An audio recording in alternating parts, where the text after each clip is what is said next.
नमस्कार। आज के कार्यक्रम में आप सभी का बहुत बहुत स्वागत है। आज हम आपकी मुलाकात कराएंगे डॉक्टर नीरू कुमार जी से, जो कि एक मेडिकल डॉक्टर हैं, जेंडर कंसल्टेंट हैं और लाइफ कोच हैं। तो आइए बातचीत करते हैं डॉक्टर नीरू से। आपका बहुत बहुत स्वागत मैडम हमारे कार्यक्रम में। Thank you Anita. Doctor Neeru ji, वैसे तो ना मेरे को जो आपने एक चीज आपके प्रोफाइल में हमारे पास आई थी कि आप मार्स वीनस कोच हैं, तो ये तो मुझे बहुत ही इंटरेस्टिंग लगा। लेकिन इसके लिए जो प्रश्न है ना वो मैं बाद में करूंगी। पहले मैं आपसे ये पूछना चाहूंगी कि आप एक मेडिकल डॉक्टर, मतलब एमबीबीएस क्वालिफाइड डॉक्टर हैं, पूरी मेडिकल की आपने पढ़ाई करी है और इसके बाद आपने 25 साल तक मेडिसिन करा और उसके बाद छोड़ के आप ये जिसको हम लोग लाइफ कोच कहते हैं, या हम लोग आप मतलब रेकी भी करती हैं, हिप्नोटिज्म भी करती हैं, काउंसलिंग भी करती हैं। मैडम ये चेंज क्यों? अभी डॉक्टर तो बहुत बढ़िया प्रोफेशन है, चेंज क्यों?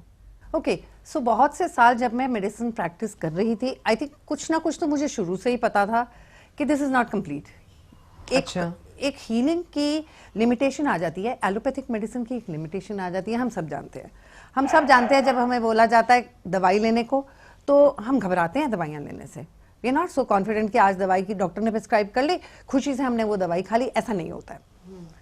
कई बार डॉक्टर कोई डायग्नोसिस ऐसा दे देता है जिसकी वजह से हमें मन करता है हम एक सेकंड ओपिनियन जाके लें।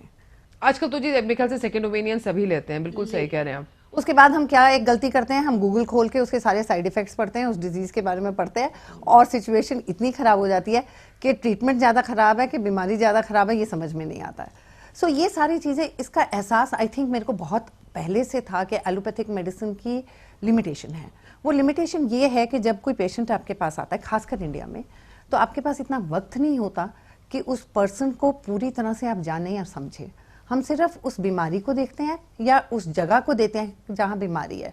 लिवर है तो हम लिवर को ट्रीट कर रहे हैं, हम पूरे इंसान को, पूरे इंडिविजुअल को नहीं ट्रीट कर रहे।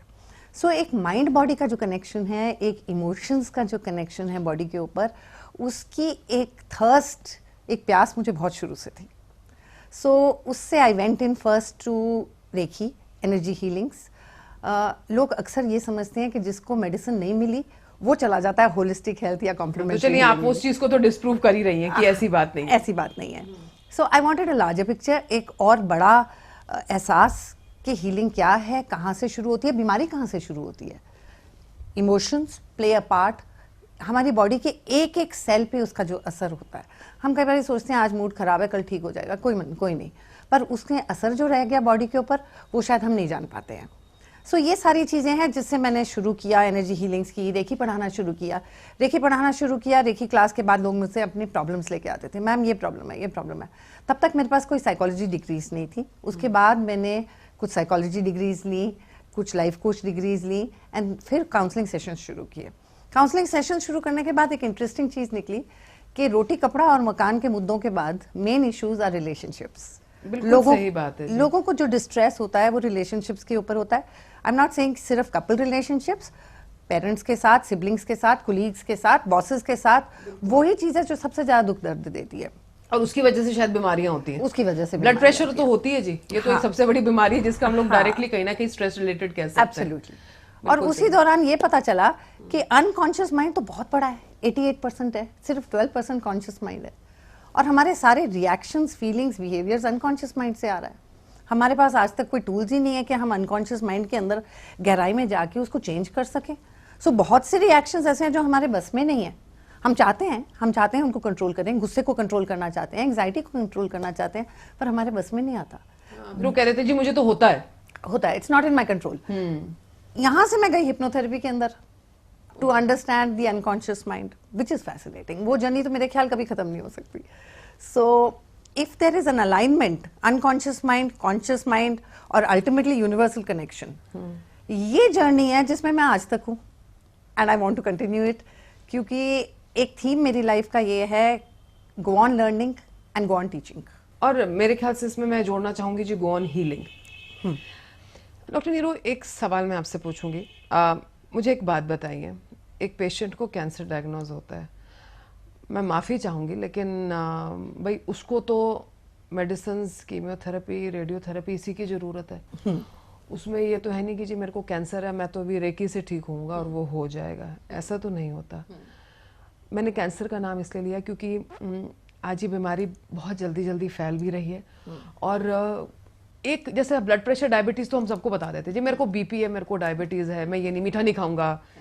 लेकिन कैंसर के साथ आज भी इतने सालों बाद भी बहुत कुछ बदल गया, लेकिन फिर भी एक जैसे कहीं ना कहीं एक हिचकिचाहट सी रहती है, हमें डील नहीं करना आ रहा है। तो जी कैंसर में ऑल्टरनेटिव थेरेपीज की क्या जगह है मैम? इसीलिए ऑल्टरनेटिव थेरेपीज को आजकल कॉम्प्लीमेंट्री थेरेपीज कहा जाता है। और ऑल्टरनेटिव नहीं कॉम्प्लीमेंट्री कहा जाता है, राइट। एंड इसीलिए इतनी जरूरत है कि more and more medical doctors who have gone through full medical training also ये चीजों को सीखना शुरू करें, है ना। है, आई एग्री विद यू कि कुछ लोग ऐसे हैं जो मिसलीड करेंगे, कुछ लोग ऐसे हैं जो कहेंगे कि आप सिर्फ ऑल्टरनेटिव जो हीलर्स हैं वो कहेंगे आप सिर्फ इसको करो, मेडिसिन छोड़ दो, जो ठीक नहीं है। And you know both sides, so you are know both taking sides. a very objective decision Absolutely. here. सही. So we are saying complementary, उसको साथ मिला के जब आप करते हैं तो उसका जो पावरफुल इफेक्ट है दैट इज एक्चुअली बहुत ही खूबसूरत और बहुत ही ब्यूटीफुल है। क्योंकि हमने देखे हैं कैंसर के पेशेंट्स भी जो of course chemotherapy and radiotherapy चल रहा है, और आजकल एलोपैथिक मेडिसिन में भी बहुत एडवांसेस हैं जहां पे इन चीजों के अच्छे ट्रीटमेंट्स हैं जी। सो उसके साथ साथ जब आप कॉम्प्लीमेंट्री थेरेपी करते हैं, क्योंकि बॉडी की एक बहुत बड़ी पावर होती है खुद को हील करने की। बिल्कुल सही। कॉम्प्लीमेंट्री जो थेरेपीज होती हैं वो बॉडी की उस पावर को जगाती हैं। ऑल्सो अब ये चीजें सिर्फ सब्जेक्टिव नहीं रह गई हैं, इसके ऊपर बहुत रिसर्च करी गई है कि जब आप एक हीलिंग इंटेंशन डालते हैं, एक हीलिंग सोच डालते हैं, यूनिवर्स में डालते हैं, उसका जो असर बॉडी पे होता है वो बहुत बहुत प्रोफाउंड और बहुत डीप होता है। और जब बाकी हीलर्स भी कई बार आपको रेखी देते हैं, इट्स नॉट कि खुद को आप दे रहे हैं, बाकी जब लोग भी आपको दे रहे हैं, it has actually been researched और उसको मेजर किया गया है कि वो एनर्जीज एक्चुअली उस पर्सन की बॉडीज में आके हीलिंग कर रही है बहुत खूबसूरती से।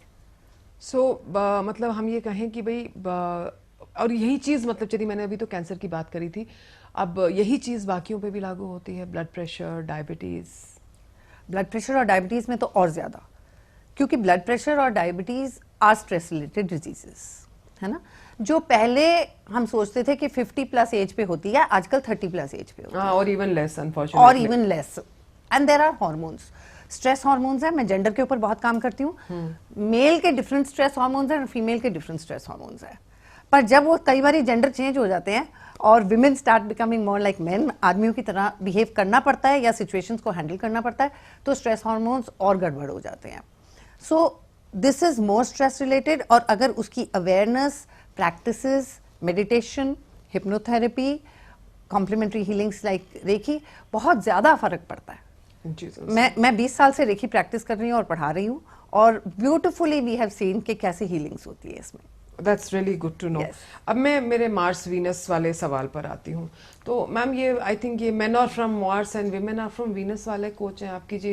ये अर्थ हम लोगों ने गलती से कर रखी है, अपने अपने प्लैनेट्स पे चले जाए तो सुख शांति बनी रहेगी। तो मार्स वीनस कोच क्या है, और उसके साथ साथ क्योंकि आप बाबरा NS एंड एसोसिएट्स में भी प्रोफेसर हैं, सो उनके वहाँ भी आप ट्रेनर हैं, इन दोनों के बारे में आपसे जानना चाहूंगी एक छोटे से ब्रेक के बाद। हम ब्रेक के बाद अभी वापस आते हैं, हमारे साथ रहिएगा।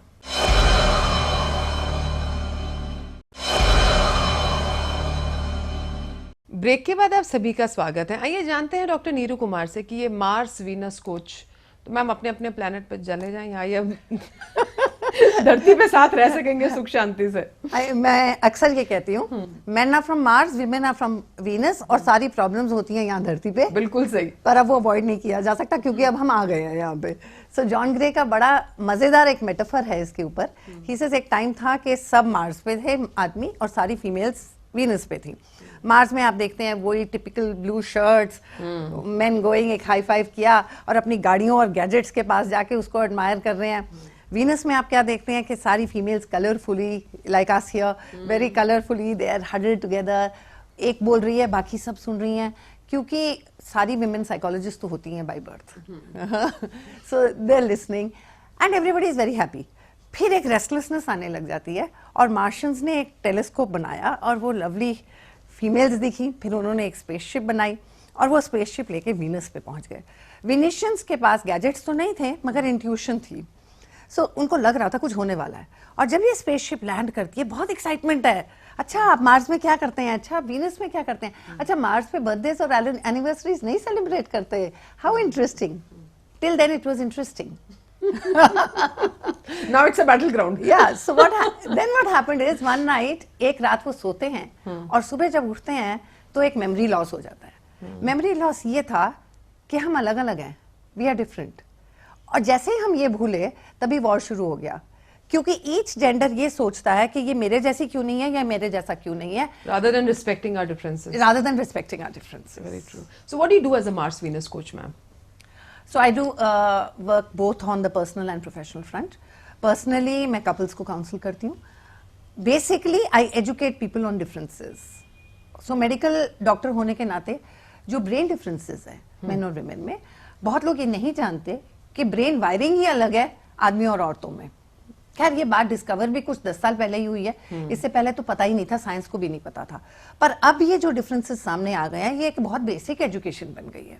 जब हम ये समझेंगे कि मेन एंड विमेन अलग अलग हैं मगर एक दूसरे को कॉम्प्लीमेंट कर रहे हैं, नेचर ने ये एक्सीडेंट नहीं किया कि मेन एंड विमेन क्लैश कर रहे हैं एक दूसरे से, इतने अलग अलग क्यों हैं, प्रॉब्लम्स क्यों हैं, इट इज बाय डिजाइन कि दोनों जब मिलते हैं whether personally or professionally, Then it is complete. then it is complete. Very true. Right. So you teach this. I teach this in corporates. So it plays a very important role in हाँ, because corporates. देखिए आज के दिन महिला सहकर्मियों के साथ कार्य करने में ऑन द सरफेस तो लगता है कि नहीं प्रॉब्लम आ रही है, पर कहीं ना कहीं हम अंदर देखते हैं कि क्योंकि जेंडर डिफरेंसेस हमारे अंदर बहुत, और देखिए जेंडर जो हमारे रोल्स हमारे दिमाग में बैठे हुए हैं वो तो हमारे एनवायरनमेंट से, जी कहते हैं बचपन में ही बैठ जाते हैं. तो अगर आपने शुरू से, आज भी हमारी जो सेकंड टायर सिटीज हैं जहां पर आज महिला भी काम करने के लिए निकल रही है, तो पुरुष को तो अभी भी कई बार ये लगता है कि यार ये दफ्तर में क्या कर रही है, इसकी जगह तो घर पर है. तो ये जो सारे इश्यूज आते हैं इनको भी आप रिजॉल्व करने में काउंसिल करती हैं. एब्सोल्युटली. क्या होता है अनीता, वेरी इंटरेस्टिंगली, जब मेरी वर्कशॉप शुरू होती है तो बहुत से ऐसे आदमी होते हैं जो बहुत बोर्ड लग रहे होते हैं और बहुत परेशान लग रहे होते हैं और ड्यूरिंग द डे जैसे ही हम ब्रेन साइंस की बात करते हैं या बिजनेस केस की बात करते हैं या ये दिखाते हैं कि महिलाएं कितना कंट्रीब्यूट करती हैं बिजनेस में और उनकी प्रेजेंस से और उनके होने से बिजनेस में कितना फर्क पड़ता है, तो जब ये चीजें सामने आती हैं एक शिफ्ट होती है. I can see the shift and it is so encouraging. इतना अच्छा लगता है कि एंड ऑफ द डे पे वो खड़े होके ये बात बोलते हैं कि जब मैं यहाँ आया था तो मैं सोच रहा था कि कहाँ जी एक और में एक और डाइवर्सिटी वर्कशॉप, फिर से मेल बैशिंग होने वाली है, पर ये बेसिक नॉलेज हमें स्कूल कॉलेज में क्यों नहीं पढ़ाई गई. सो जब सीख जाए, वो कहते हैं जब जागो तभी सवेरा. एग्जैक्टली.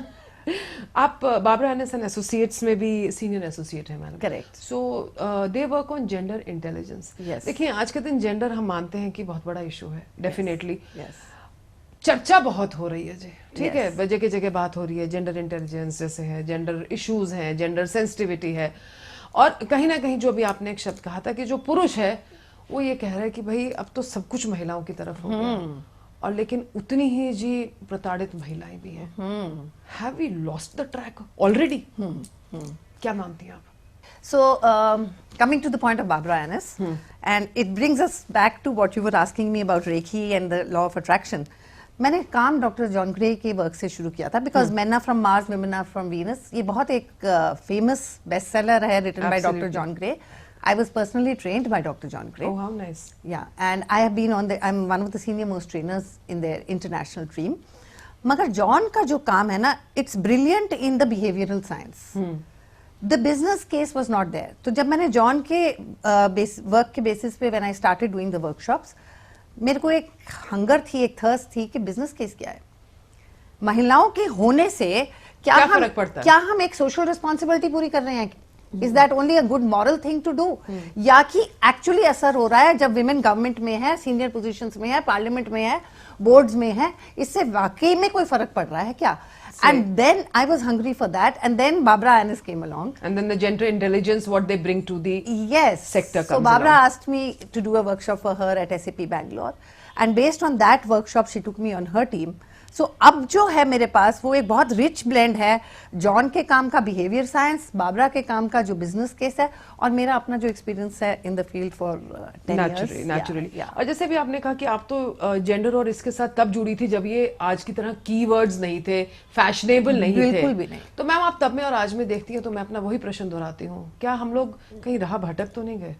हाँ, ओके सो जहां तक पर्सनल नीड है वो तो शायद खैर शुरू से थी, कपल्स की रिलेशनशिप की शुरू से थी। अगर हम कहें कि आज ज्यादा बढ़ गई है वो, आई डोंट थिंक सो। पहले इतना ओपन में नहीं आती थी, अब ओपन पहले में कोई बोलता नहीं था, पहले कोई बोलता सही नहीं था, बात है। सह लेते थे, ओपन में नहीं आता था। कॉर्पोरेट्स में कुछ कॉर्पोरेट्स थे जो अवेयर थे। I started work with Walmart, they were very aware. So there were some companies, PepsiCo, Yum food, ये लोग काफी दिन से अवेयर हैं, पर फिर भी एक पुश लगती थी। और जहां तक भटकने का सवाल है कि अब कुछ क्योस सा लग रहा है, हाँ, मतलब अब लग समझ रहा नहीं आता कि पुरुष तो ये कह देते हैं जी सरकार आपकी तरफ है, कानून आपकी तरफ है, और आजकल महिलाएं तो जी ये फॉल्स केसेस कर रही हैं, आप लोगों ने तो हम लोगों को, and you can see the insecurity on their faces. Yeah. और दूसरी तरफ जो महिलाएं हैं जी, वो भी मेरे ख्याल से एक बहुत ही कम प्रतिशत है जो कि जिनको हम कहते हैं एम्पावर्ड है। और मेरी आज भी लाखों बहनें मतलब ना तो अपने पाँव पे खड़ी हैं, ना उनकी कोई अपनी आइडेंटिटी है।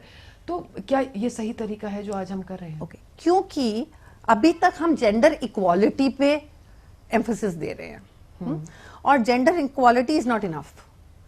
क्योंकि अगर हम जेंडर इक्वालिटी की बात करते हैं, और ये प्रश्न मैं ऑफन पूछती हूँ कि क्या आप समझते हैं आदमी और औरतों को सेम तरीके से ट्रीट किया जाए? अगर मैं वर्कशॉप पे ये क्वेश्चन पूछती हूँ, सब कहते हैं हाँ, मैं कहती हूँ गलत। जब वो गलत है, डिफरेंट है, when men and women are different, आप उनको सेम कैसे ट्रीट करेंगे?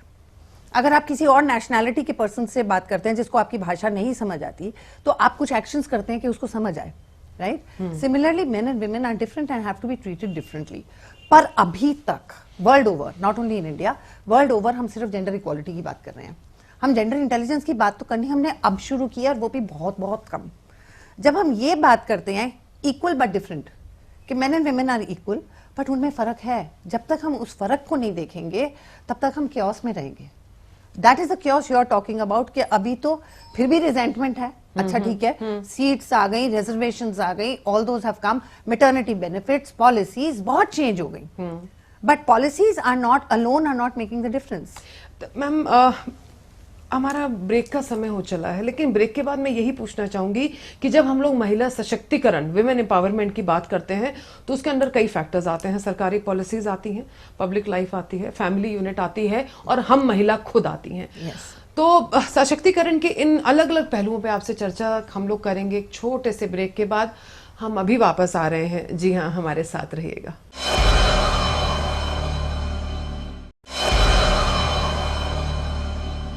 ब्रेक के बाद आप सभी का स्वागत है। कई बार ये कहा जाता है कि जी महिला सशक्तिकरण समाज क्या करेगा, महिला तो पहले से ही सशक्त है। लेकिन दूसरी तरफ हम वो भी देखते हैं कि आज भी बेटियां कूड़े के ढेर में मिलती हैं।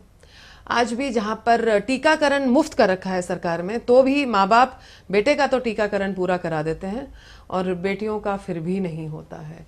तो पता नहीं जी, मैं तो ये सशक्तिकरण वाली जो एक है, इसमें पहले तो मैं आपसे ये बात करती हूँ, बहुत बड़ा टॉपिक है, समय हमारे पास ज़्यादा नहीं है, तो सबसे पहले तो आपसे पूछूंगी, देखिए सरकारी पॉलिसी बिल्कुल ज़रूरी है, मैं ये बात मानती हूँ, कितना फ़र्क पड़ता है? लेकिन फर्क पड़ता है, पर कंप्लीट नहीं है। एग्जाम्पल मैं आपको दूंगी नॉर्वे का। जी, Norway is suppose to be the best country for women, जहाँ पे 1913 में वोटिंग शुरू की गई फीमेल्स की। वहाँ की आप मैटरनिटी लीव देखें, बाकी पॉलिसीज देखें, बहुत ज्यादा है। पर अगर आप वहाँ देखते हैं कि जो विमेन है कितनी पार्लियामेंट में है या कितनी सीनियर पोजीशंस में है, अभी भी कम है, बहुत कम है। In fact almost comparable to Asia Pacific, which is surprising. हाँ, क्योंकि भाई हमारे यहाँ तो बहुत बहुत पीछे चल रहे हैं, बहुत पीछे चल रहे हैं। सो अगर जेंडर इक्वालिटी से काम बन जाता या पॉलिसी से काम बन जाता तो ठीक था, तो नॉर्वे की पोजीशंस बहुत हाई होनी चाहिए थी, मगर नहीं है। क्लियरली शोइंग अस कि इक्वालिटी से अलावा माइंडसेट की जरूरत है।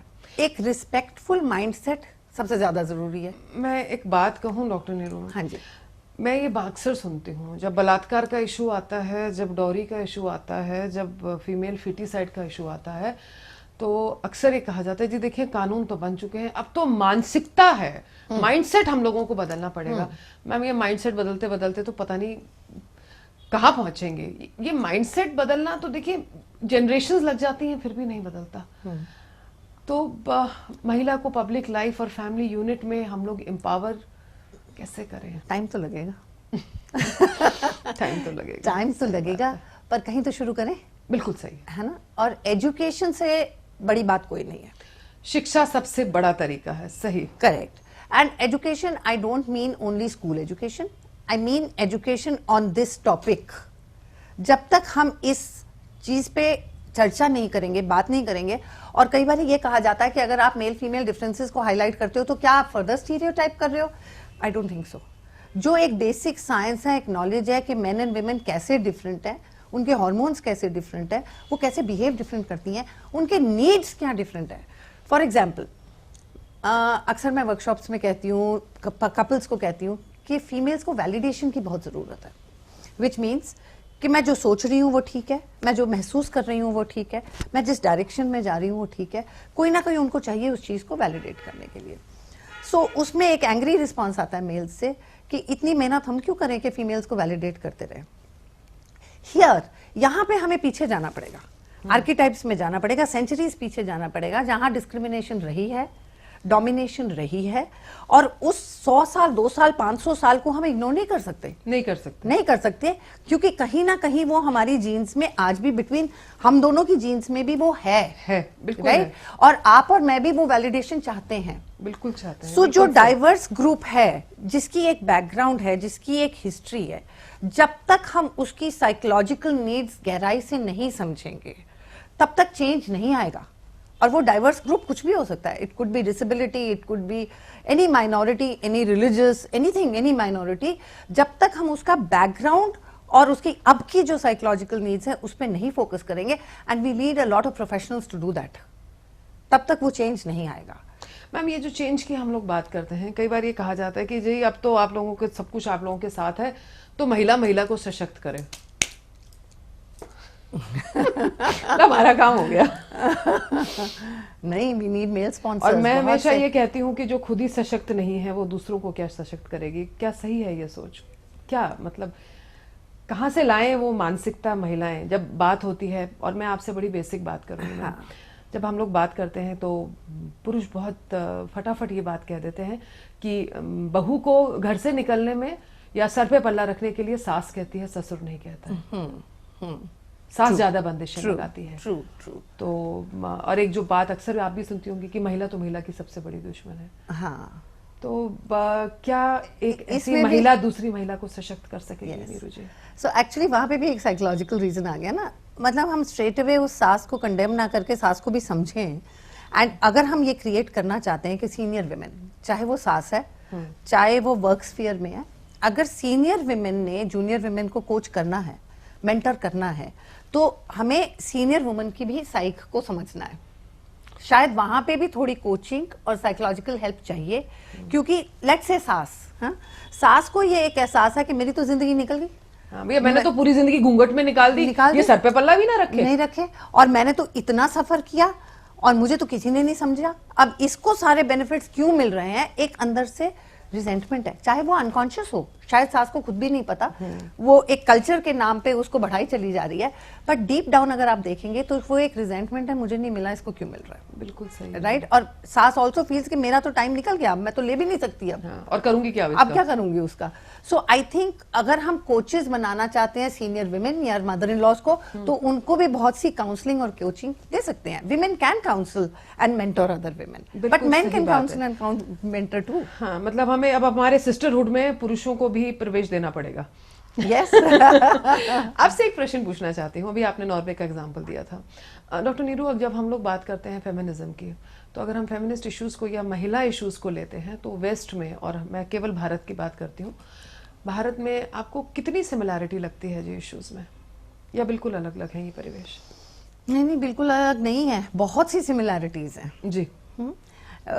एक बात आपको मैं फेमिनिज्म में कहना चाहूंगी, आपने फेमिनिस्ट वर्ड यूज किया, जो कई बार फेमिनिस्ट वर्ड को बुरा माना जाता है। हाँ जी, वो जो जितनी भी महिला लेखक हैं या महिला, वो सबसे पहले कहती हैं I am not a feminist,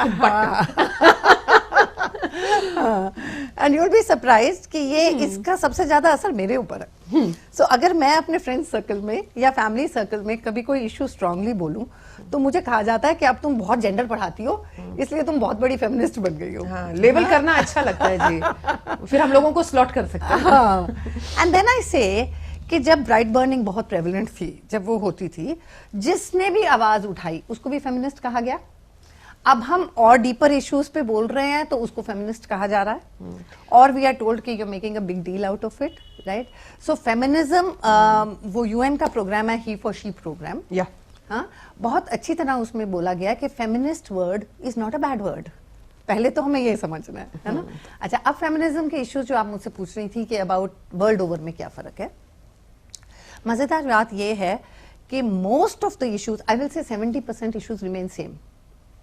अच्छा, और उसका कारण फिर से ब्रेन डिफरेंसेस ही है और हार्मोन, जो हमारे अंदर इनहेरेंट मेल फीमेल कैरेक्टरिस्टिक्स है, ये बिहेवियर है, वो तो वर्ल्ड ओवर सेम है। हाँ, सही बात है, महिला तो महिला ही रहेगी, वो कहीं भी हो। एब्सोल्युटली। मैंने एक वर्कशॉप की थी जिसमें सऊदी की और पाकिस्तान की पार्टिसिपेंट्स थी। So lady from Saudi says, मैं अब तक समझती थी कि हमारे पार्ट ऑफ द वर्ल्ड में बहुत डिसएडवांटेज है, आज मैं जब देख रही हूँ कि वेस्टर्न वुमेन को भी सेम प्रॉब्लम है, तो I am going back happy. बस हम यही चाहेंगे जी कि जो ये एम्पावरमेंट होना है, बहनों को सशक्त करना है, वो हम लोग अलग अलग तरीके से, जैसे आज आपने कहा, एक दूसरे को एम्पावर करें, पॉजिटिविटी से एम्पावर करें, हीलिंग से एम्पावर करें, और तभी शायद हम कहीं ना कहीं ये समाज में एक बदलाव ला पाएंगे। जब महिला पुरुष इकट्ठे मिलके साथ चलेंगे। Absolutely. Again I come back to the theme of equal but different. जब ये हमारे अंदर, हमारे जहन में एक गहराई से पहुंच जाएगी कि हम अलग अलग हैं पर इक्वल है और दोनों का एक कॉम्प्लीमेंट्री रोल है, आई थिंक वहां चेंज आएगा, और चेंज आना शुरू हो गया अनीता। बस आई थिंक मेरे ख्याल से इन बहुत ही अच्छे शब्दों के साथ कि चेंज आना शुरू हो गया है और आगे आगे और भी आएगा। आपका बहुत बहुत शुक्रिया doctor Neeru. Thank you so much. तो ये थी जी आज की खास बातचीत डॉक्टर नीरू कुमार के साथ। जल्दी आपके बीच दोबारा होंगी, तब तक जय हिंद।